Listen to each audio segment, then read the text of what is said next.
Dear friends, આજે આપણે particularly વાત કરવાના છીએ કણાભસૂત્ર એટલે કે માઇટોકોન્ડ્રિયા. જેને પહેલો જ વર્ડ માઇટોકોન્ડ્રિયા એટલે કે કણાભસૂત્ર સાંભળીએ એટલે આપણા માઇન્ડમાં એક ઇમેજ કે વર્ડ ક્રિએટ થાય અને એ છે કોષનો પાવર હાઉસ. બરાબર? તો જ્યારે ક્યારેક પણ આપણે કણાભસૂત્ર માટે વાત કરીએ છીએ ત્યારે સૌથી પહેલા એના માટે આપણે વર્ડ યુઝ કરશું કોષનું પાવર હાઉસ.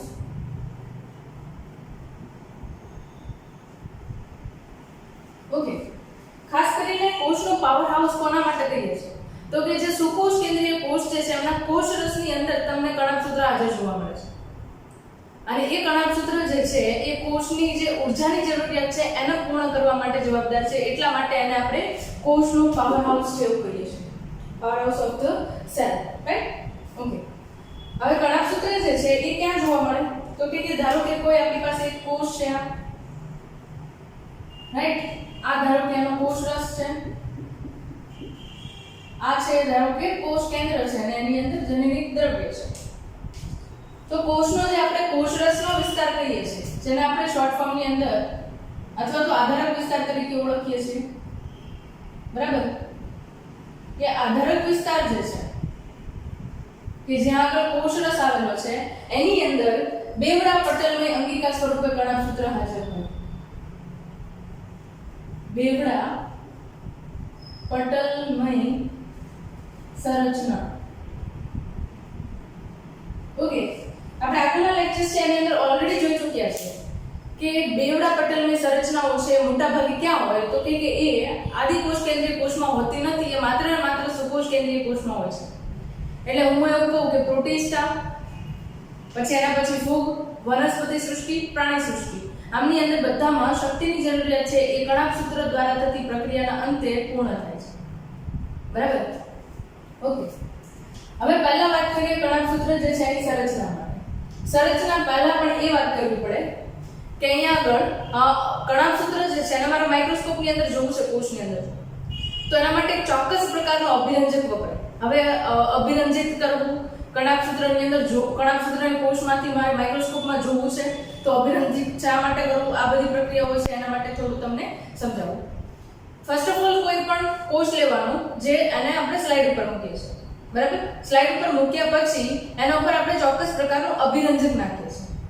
અભિરંજકનું મુખ્ય કાર્ય શું છે તો કે જે કોઈ પણ કોષ છે કે પેશી જે છે એમને ચોક્કસ પ્રકારે પ્રક્રિયા કરીને અલગ અલગ કલર આપવા એ અભિરંજકનું મુખ્ય કાર્ય છે અને આપણે સ્ટેઇન ઇંગ્લિશમાં કહીએ છીએ.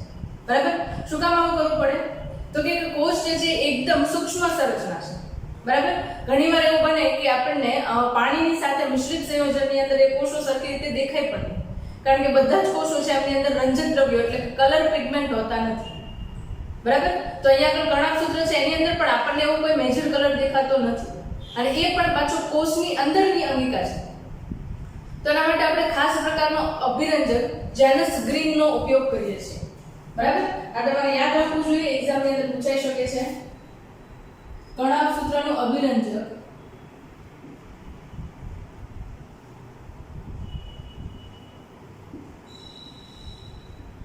કયો આવશે? જેનસ ગ્રીન. કયો આવશે? જેનસ ગ્રીન. રાઈટ? એના માટે જ્યારે આપણે એને અભિરંજિત કરીએ છીએ ત્યારે માઇક્રોસ્કોપની અંદર સરળતાથી આપણે કણાભસૂત્ર છે એને જોઈ શકીએ છીએ. ઓકે, બીજી એના પછી વાત કરીએ તો કણાભસૂત્રની સંરચના માટે વાત કરતા હતા. કણાભસૂત્ર છે બે પટલમય સંરચના ધરાવે છે. એમાં જે બાહ્ય પટલ છે, બરાબર, એ અને બીજું જે છે એને કહીએ છીએ અંતઃપટલ. એટલે બે પટલ થયા અહીંયા કયા? એક બાહ્ય પટલ અને બીજું જે છે એને આપણે કહીએ છીએ અંતઃપટલ. ઓકે, કણાભસૂત્ર જે છે એની સંરચનામાં પહેલા તો આપણે વાત કરવી જોઈતી હતી એની પહોળાઈ અને લંબાઈને લઈને. બરાબર? 0.2 માઇક્રોમીટર થી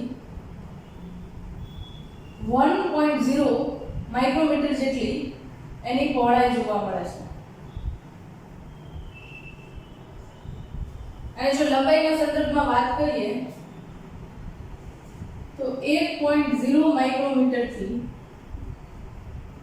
4.0 માઇક્રોમીટર જેટલી એની લંબાઈ જોવા મળે છે. રાઈટ? આવી એક સંરચના તમે જુઓ છો. ઓકે, નેક્સ્ટ એના પછી વાત કરીએ. હવે અહીંયા આપણે બાહ્ય પટલ અને અંતઃપટલની સંરચના માટે વાત કરીએ. બરાબર? તો આ જે તમને રેડ કલરનું આઈડેન્ટિફાઈ થાય છે એ શું છે? તો કે એ તમારું બાહ્ય પટલ છે કણાભસૂત્ર માટેનું. અને એના પછી તમે જે બ્લુ કલરનું અંદરની સાઈડ વિઝ્યુઅલાઇઝ કરો છો, બરાબર, એને આપણે કહીએ છીએ અંતઃપટલ. ઓકે, અંતઃપટલ જે છે કણાભસૂત્રની જે અવકાશ છે એને બે ભાગની અંદર વિભાજિત કરે છે. એક તમે જુઓ તો બંને પટલ એટલે કે અંતઃપટલ અને બાહ્ય પટલ વચ્ચેની જગ્યા છે એ, જેને આપણે શું કહીશું? તો કે અંતઃ અવકાશ. બરાબર? શું કહીશું એને આપણે? અંતઃ અવકાશ. સોરી, એને આપણે કહીશું બાહ્ય અવકાશ.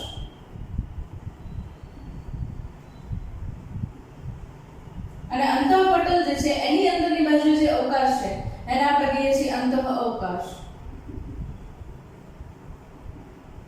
પણ અહીંયા આગળ અંતઃ અવકાશના બદલે આપણે એને ચોક્કસ નામ આપીએ છીએ. એને આપણે કહીએ છીએ કણાભસૂત્રનું આધારક. શું કહીએ છીએ આપણે એને? કણાભસૂત્રનું આધારક.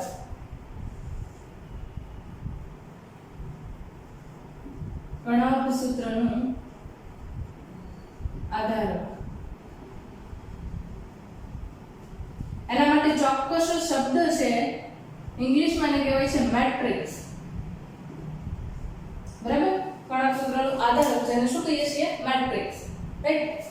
નેક્સ્ટ એના પછી જોઈએ તો અંતઃપટલ જે છે એ અંદરની બાજુ પ્રવર્ધમય સંરચનાનું નિર્માણ કરે છે, જે તમને આ દેખાય છે.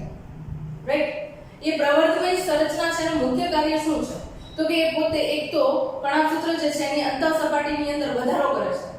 બરાબર? અને સાથે સાથે એ પ્રવર્ધ જેવી સંરચના છે એને આપણે નામ પણ આપી દઈએ. બરાબર? તો અહીંયા આગળ જે તમને કણાભસૂત્રની અંદર આ પ્રવર્ધમય સંરચના જોવા મળે છે,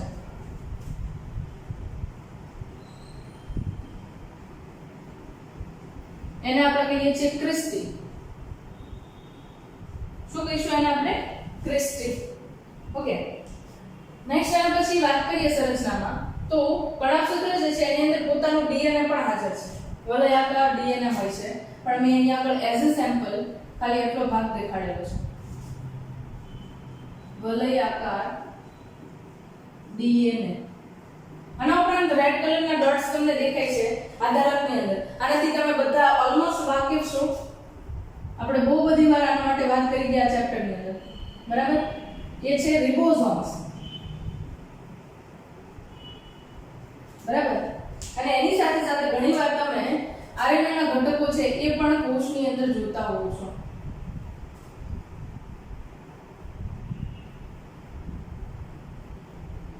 બરાબર? કયા ઘટકો જોઈએ છીએ આપણે? તો કે કોષની અંદર હજી આરએનએના ઘટકો છે એને પણ આપણે જોતા હોઈએ છીએ. બરાબર? ઓકે, હવે જે અહીંયા આગળ બે અવકાશ છે, એક જે છે એને આપણે કહીએ છીએ અંતઃ અવકાશ, જેને આપણે નામ આપીએ છીએ કણાભસૂત્રનું આધારક એટલે કે મેટ્રિક્સ. અને બીજો જે છે એ આ બાહ્ય અવકાશ. બરાબર? કે જે બાહ્ય પટલ અને અંતઃપટલ વચ્ચેની જગ્યા છે. આ બંને અવકાશ જે છે એની અંદર ચોક્કસ પ્રકારના ઉત્સેચકો હાજર હોય છે. ખાસ યાદ રાખો, ચોક્કસ કાર્યોને લક્ષીને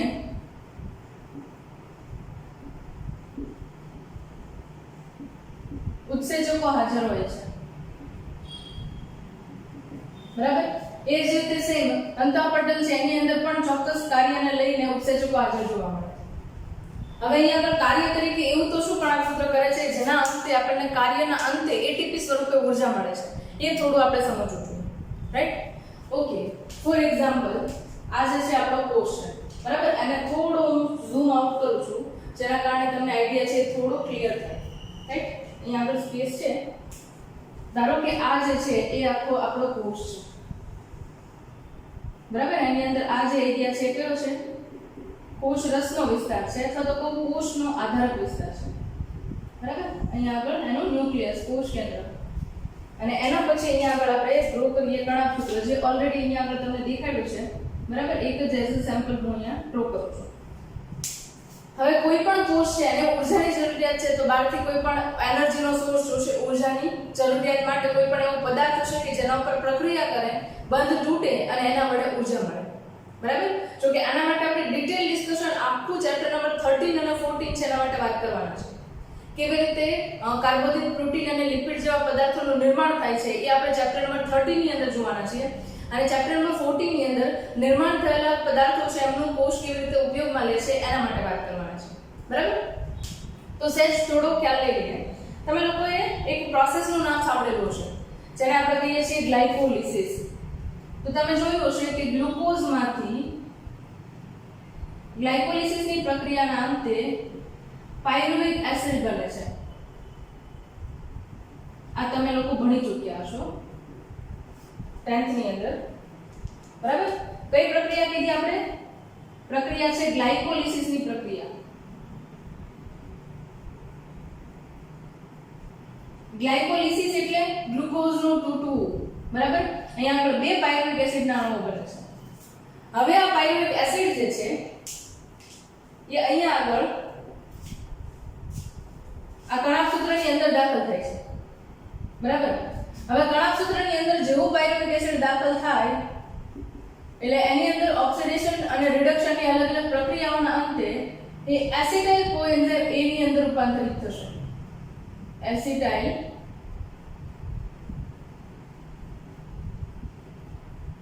કોએન્ઝાઇમ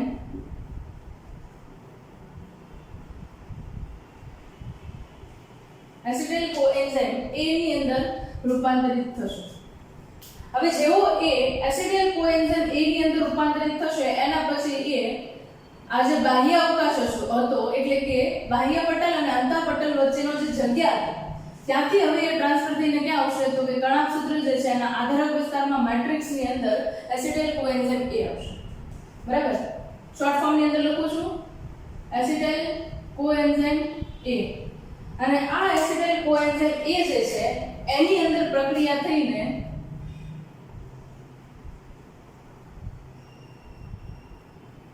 એમાંથી CO2 અને H2O સ્વરૂપે સતત વિઘટન થઈ જશે. H2O સ્વરૂપે સતત વિઘટન થઈ જશે. બરાબર? અને આ જે ચોક્કસ પ્રક્રિયા છે એને આપણે કહીએ છીએ ક્રેબ્સ ચક્રની પ્રક્રિયા. ખાસ યાદ રાખજો. શું કહીશું એને આપણે? ક્રેબ્સ ચક્ર. ઓકે. હવે CO2 અને H2O ઉત્પન્ન થાય છે ને એની સાથે સાથે ઘટક બીજો પણ અહીંયા આગળ ઉત્પન્ન થાય છે જેના નામ તમે યાદ રહે તો અત્યારે રાખી શકો છો, બાકી કોઈ પ્રોબ્લેમ નથી. આગળ આપણે સમજશું. FADH2 and NADH2 આ ઘટકો છે એમનું નિર્માણ થાય છે. હવે FADH2 અને NADH2 જે છે એમનું ઓક્સિડેટિવ ફોસ્ફોરીકરણ થશે. બરાબર? શું થશે એમનું? તો કે એમનું ઓક્સિડેટિવ ફોસ્ફોરીકરણ થશે.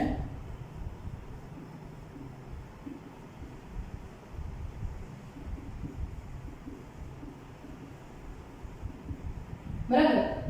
તો FADH2 અને NADH2 છે એનું ઓક્સિડેટિવ ફોસ્ફોરીકરણ થાય તો એના અંતે કોષ જે છે એમને ઊર્જા પ્રાપ્ત થાય છે. કયા સ્વરૂપની અંદર? આઈ થિંક તમને બધાને ખબર છે કે કોષની અંદર ઊર્જા જે છે એ ATP ના સ્વરૂપની અંદર પ્રાપ્ત થતી હોય છે. એડિનોસાઇન ટ્રાઇફોસ્ફેટ નામ યાદ રહે છે તો તમે રાખી શકો છો.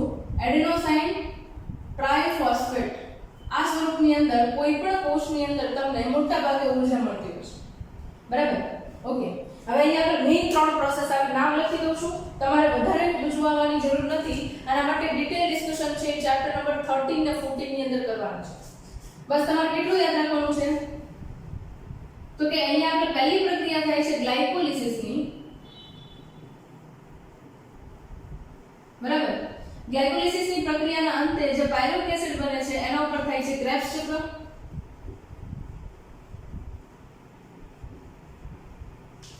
ક્રેબ્સ ચક્રના અંતે જે NADH2 અને FADH2 મળે છે એનું થશે ઓક્સિડેટિવ ફોસ્ફોરાયલેશન.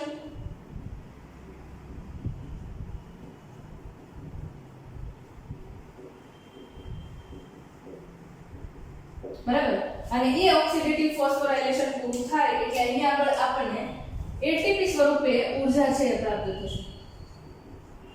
3 સ્ટેપની સિમ્પલ પ્રોસેસ છે જે તમારે યાદ રાખવાની છે. બરાબર? કઈ? ગ્લાયકોલિસિસ, ક્રેબ્સ ચક્ર, ઓક્સિડેટિવ ફોસ્ફોરાયલેશન. 3 પ્રક્રિયા પૂર્ણ થાય એટલે કોષને ATP સ્વરૂપે ઊર્જા પ્રાપ્ત થતી હોય છે. બરાબર? અને એ ઊર્જાનો ઉપયોગ કોષ છે એ અલગ અલગ પ્રકારની ચયાપચયની પ્રક્રિયા માટે કરે છે અને સજીવ શરીરની અંદર વૃદ્ધિ પ્રજનન અલગ અલગ પ્રક્રિયાઓ છે એ એટીપીની ઉર્જાના સ્વરૂપના કારણે થઈ શકે છે. રાઈટ? ઓકે, હજી ડિફરન્શિએટ કરી દો. ગ્લાયકોલિસિસ છે એ ક્યાં થશે? તો કે કોષના આધારક વિસ્તારમાં એટલે કે કોષ રસમાં. ક્રેબ્સ ચક્ર ક્યાં થશે? તો કે કણાભસૂત્રના આધારકમાં.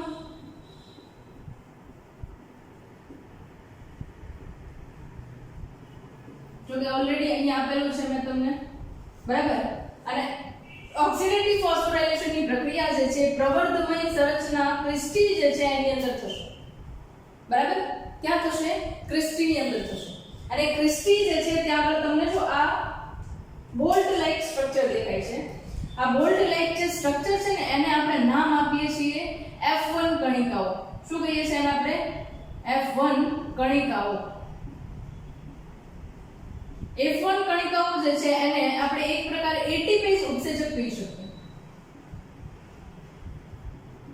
સામાન્ય વાત છે, જે એટીપી નું સંશ્લેષણ કરે એવો ઉત્સેચક એટલે એટીપી, બરાબર. તો મુખ્યત્વે અહીંયા આગળ તમને જે કાર્ય જોવા મળે છે, કાર્યને લઈને સંપૂર્ણ વહેંચણી જે છે એ કણાભસૂત્રની અંદર જોવા મળે છે અને કેવી રીતે પ્રક્રિયાના અંતે ઉર્જા ઉત્પન્ન કરવા માટે સક્ષમ છે એના માટેની થોડી માહિતી મેં તમને આપી છે. બાકી કણાભસૂત્રની સંરચના છે ટેક્સ્ટ બુકની અંદર એમને બેઠી આપેલી છે, બીજી ઘણી બધી ટેક્સ્ટ બુકની અંદર છે. પણ જે અત્યારે 11th ના બેઝ પર આપણને આ કોન્સેપ્ટ ક્લિયર હોય તો આગળના ચેપ્ટર્સની અંદર વધારે એજ્યુકેશન લેવાની મજા આવે, બરાબર. એકવાર ક્વિક રિવિઝન કરી લઈએ. કોષનું પાવર હાઉસ છે, બેવડા પટલની સંરચના છે.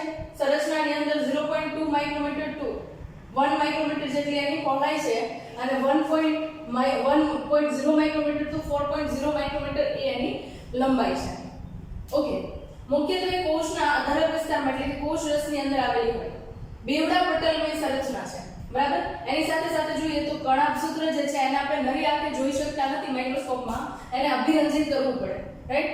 અને જેનસ ગ્રીન વડે એને અભિરંજિત કરીએ છીએ. બે પટલની સંરચના છે. સૌથી બહારનું પટલ છે બાહ્ય પટલ કહીએ છીએ, અંદરની તરફ છે અંતઃપટલ કહીએ છીએ, બરાબર. અંદરની સંરચના જોઈએ તો અહીંયા આગળ બે પટલ છે એમના વડે બે અવકાશની અંદર વિભાજિત કરવામાં આવે છે. પહેલો જે છે એ બાહ્ય અવકાશ કહેવાય છે કે જે તમને બાહ્ય પટલ અને અંતઃપટલ છે એની વચ્ચેનો અવકાશ જોવા મળે છે. એ બીજો જે વિસ્તાર દેખાય છે એ અંતઃપટલ છે એમના વડે રોકવામાં આવતો એરિયા છે અંદરની તરફ, એને આપણે કહીએ છીએ કણાભસૂત્રનો આધાર, રાઈટ. હવે અંતઃપટલ જે છે એ ઘણીવાર પ્રવર્ધક સ્વરૂપે અંદરની તરફ આધારકમાં લંબાયેલો છે. કણાભસૂત્રના આધારકમાં એને પ્રવર્ધમય સંરચનાને કહીએ છીએ ક્રિસ્ટી, રાઈટ. તો આ મુખ્યત્વે આપણે સંરચનાને લઈને વાત કરી. આધારકની અંદર બીજું તમને રિબોસોમ્સ, ડીએનએ અને આરએનએ જેવી સંરચનાઓ જોવા મળશે. અને આના ઉપરાંત તમે જુઓ તો ચોક્કસ કાર્યોને અનુલક્ષીને ઉત્સેચકો પણ આવેલા હશે, બરાબર. તો અહીંયા આગળ તમને જે ડીએનએ, આરએનએ અને રિબોસોમ્સ અને ઉત્સેચક જોવા મળે છે એ બધા ભેગા મળીને શું કરે છે તો કે જે કણાભસૂત્રને જરૂરી હોય એવા પ્રકારના પ્રોટીનનું સંશ્લેષણ કરવા માટે પોતે સક્ષમ છે, બરાબર. કારણ કે આપણને ખબર છે કણાભસૂત્રની અંદર આટલી બધી પ્રક્રિયાઓ થાય છે તો એની અંદર સેંકડોની સંખ્યામાં ઉત્સેચકો ઉપયોગમાં લેવાતા હશે. તો એ ઉત્સેચકો છે એ કણાભસૂત્ર છે એ સંશ્લેષણ કરવા માટે સક્ષમ છે કારણ કે એની પાસે પોતાનું ડીએનએ છે, પોતાનું આરએનએ છે, પોતાનું રિબોસોમ્સ છે અને ઘણા બધા ઉત્સેચકો પણ છે, બરાબર. ડીએનએ હોય તો એની અંદર કોડ હોય જે એમઆરએનએ બનાવશે, એમઆરએનએ માંથી પ્રોટીન બનાવવા માટે રિબોસોમ્સ હાજર છે અને ઉત્સેચકો હાજર છે, બરાબર. એટલે સેન્ટ્રલ ડોગમાં મધ્યસ્થ પ્રણાલી માટે આપણે ડીએનએ માંથી આરએનએ અને આરએનએ માંથી પ્રોટીન બનવાની પ્રક્રિયા છે તમને કણાભસૂત્રની અંદર પોતાનામાં જોવા મળશે, રાઈટ. ઓકે, એના કાર્યને અનુલક્ષીને વાત કરીએ તો મુખ્યત્વે એ ક્રેબ્સ ચક્રની પ્રક્રિયા અને ઓક્સિડેટિવ ફોસ્ફોરાયલેશનની પ્રક્રિયા છે એની અંદર ભાગ ભજવે છે, બરાબર. તો અહીંયા આગળ એક સ્ટેપ ગ્લાયકોલિસિસમાંથી ક્રેબ્સ ચક્રમાંથી ઓક્સિડેટિવ ફોસ્ફોરાયલેશનના અંતે આપણને એટીપી મળશે, બરાબર. ક્રેબ્સ ચક્ર ક્યાં થશે તો કે કણાભસૂત્રના આધારકમાં થશે અને ઓક્સિડેટિવ ફોસ્ફોરાયલેશન તો કે એ જે છે પ્રવર્ધમય ક્રિસ્ટી છે ત્યાં આગળ તમને જોવા મળશે. અને સાથે સાથે અંતમાં કહીએ તો અહીંયા આગળ F1 કણિકાઓ છે એટીપી ઉત્સેચક તરીકે વર્તે છે કે જે પ્રોટોન ઢોળાંશના અંતે અહીંયા આગળ ચોક્કસ રીતે ઉર્જા ઉત્પન્ન કરવા માટે સક્ષમ છે, રાઈટ. છેલ્લો અને સૌથી અગત્યનો પોઈન્ટ, કણાભસૂત્ર જે છે એ પોતાની રીતે એકમાંથી બે થઈ શકે છે, બરાબર. પ્રજનનની વાત થાય છે એટલે કે ડુપ્લિકેશનની વાત થાય છે. કણાક સૂત્ર દ્વિભાજનની પ્રક્રિયા વડે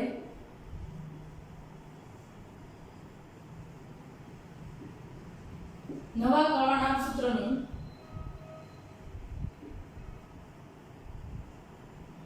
નિર્માણ કરે છે. આ ખાસ યાદ રાખો, બરાબર. મોસ્ટ આઈએમપી ક્વેશ્ચન કહી શકાય જે તમને ક્વેશ્ચન ની અંદર પૂછાઈ શકે છે, રાઈટ. કણાક સૂત્રને લઈને જે કોઈ પણ ઇન્ફોર્મેશન હતી એ બધી જ મેં તમને અહીંયા આગળ એક્સપ્લેન કરી છે. છતાં પણ તમને જો કોઈ ડાઉટ હોય તો કમેન્ટ્સ બોક્સમાં કમેન્ટ કરી શકો છો. હું ટ્રાય કરીશ કે તમારા આન્સર આપી શકું.